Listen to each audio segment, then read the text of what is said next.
A 10 días de las elecciones presidenciales en Colombia, está claro que habrá segunda vuelta. La intención de voto en las sucesivas encuestas muestra que no hay un candidato con el respaldo suficiente para imponerse con más del 50% en primera vuelta. El candidato que lidera los sondeos, con más del 30%, es Iván Cepeda, aspirante por el oficialista Pacto Histórico. En las encuestas cambia el segundo y el tercer lugar según la firma encuestadora, alternándose entre Paloma Valencia del Centro Democrático, el movimiento político del expresidente Álvaro Uribe, y el outsider de derecha Abelardo de la Espriella. El próximo 31 de mayo se enfrentarán 12 candidatos, pero al menos desde marzo, tras las consultas internas y la definición de candidatos, la competencia real tendrá lugar entre los citados Cepeda, Valencia y de la Espriella. Los demás candidatos ostentan porcentajes irrisorios, aunque algunos eventualmente podrían decantarse por apoyar a los contendientes en segunda vuelta. El domingo pasado, según la encuesta elaborada por la corporación Miguel Maldonado Manjarres, Cepeda lidera con 35,3% la intención de voto. Valencia aparece en segundo lugar con 25,7% y de la Espriella figura tercero con 20,4%. Si a la segunda vuelta, el próximo 21 de junio, van Valencia y Cepeda, sería la candidata quien logre imponerse con 46,5% frente a 40,3% del candidato del oficialismo, mientras que un 11,8% votaría en blanco. Si la carrera presidencial en Colombia, según el sondeo de esta firma, se decidiera entre Cepeda y de la Espriella, el triunfo electoral sería para Cepeda con 43,2% frente a 35,3% del candidato outsider. Ante este escenario, un 19,8% votaría en blanco. La campaña presidencial transcurre entre la banalización y los ataques del outsider a sus contendientes, muchas veces encaminados a desmerecer a Valencia, o lo que algunos llaman fuego amigo. Desde la campaña del Centro Democrático han instado en sucesivas oportunidades a Valencia, a de la Espriella y a su equipo a cesar los comentarios destemplados, toda vez que tendrán que hacer alianzas de cara a la segunda vuelta. Cepeda, por su parte, se ha negado a debatir con los demás candidatos y ha reivindicado su presencia en la plaza pública. La táctica del mutismo por parte de Cepeda en realidad tiene más de estrategia política y electoral que de compromiso con la ciudadanía. Sus actitudes no le han restado favorabilidad, tampoco los escándalos de corrupción del gobierno que se suceden día a día, la subestimación de la ciudadanía por parte del oficialismo y la desfachatez y el cinismo presidencial están a la orden del día.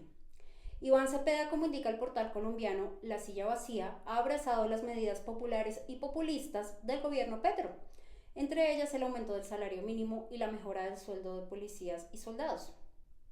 Petro, además, ha sido fundamental en la consulta del Pacto Histórico y desde su despacho ha jugado como estratega de la campaña del partido, que logró la bancada más grande del Congreso y tiene a su candidato presidencial puntero en las encuestas, dice el portal.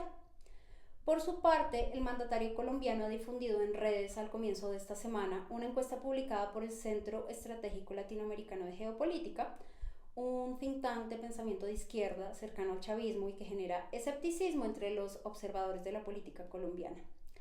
Le agradezco al pueblo colombiano, a punto de alcanzar el final de mi mandato, que la gestión de mi gobierno sea evaluada favorablemente por el 55% de la población. Solo López Obrador ha superado ese porcentaje al final de su gobierno.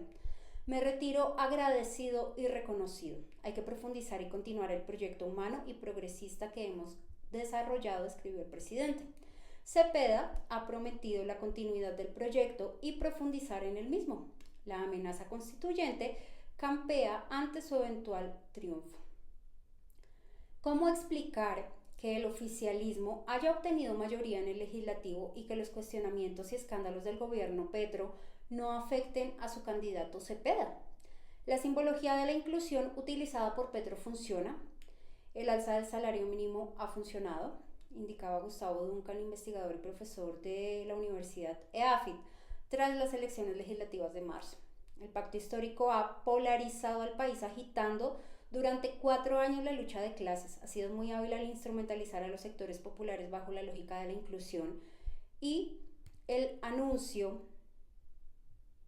de medidas como la reducción del precio de la gasolina o el alza del salario mínimo o el aumento del gasto público, ha funcionado para que Petro vea repuntar su imagen en los meses recientes. El pacto histórico, decía Duncan, tiene muchos votos cautivos. Hay quienes no cambiarán su voto pese a los escándalos de corrupción del gobierno. Entre tanto, el candidato del oficialismo evita cometer errores. Negarse a participar de los debates ha sido una cuestión de estrategia. Ello no significa que Cepeda haya cedido o abdicado a su ideología, sigue siendo un radical, menos carismático que Petro y con una orientación e ideología que genera resistencias.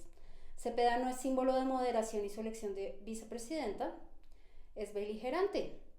Pero así como el populismo es capaz de todo para llegar al poder y luego traicionar sus promesas y palabras, la clase política colombiana también ha mostrado enorme capacidad transaccional y de acomodo, siempre que reciba las prebendas que le satisfagan. La semana anterior, de hecho, el cuestionado expresidente Ernesto Samper adhirió o respaldó públicamente a Iván Cepeda. Antes de las elecciones legislativas y de las consultas interpartidistas del 8 de marzo, parecía que la segunda vuelta se dirimiría entre Cepeda y de la Espriella.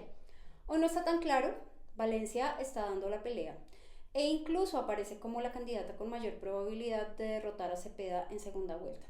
La carrera presidencial en Colombia se definirá entre la izquierda populista y radicalizada con Iván Cepeda y la derecha más populista con el outsider Abelardo de la Espriella o una derecha más moderada con Paloma Valencia.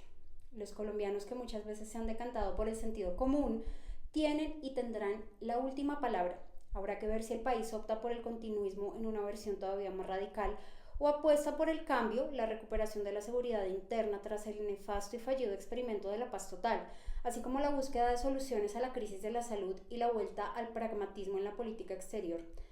Cuando el país enfrenta sucesivas crisis con Ecuador y ahora con Bolivia, debido una vez más a la injerencia del presidente Gustavo Petro en asuntos internos de otros países. Amanecerá y veremos.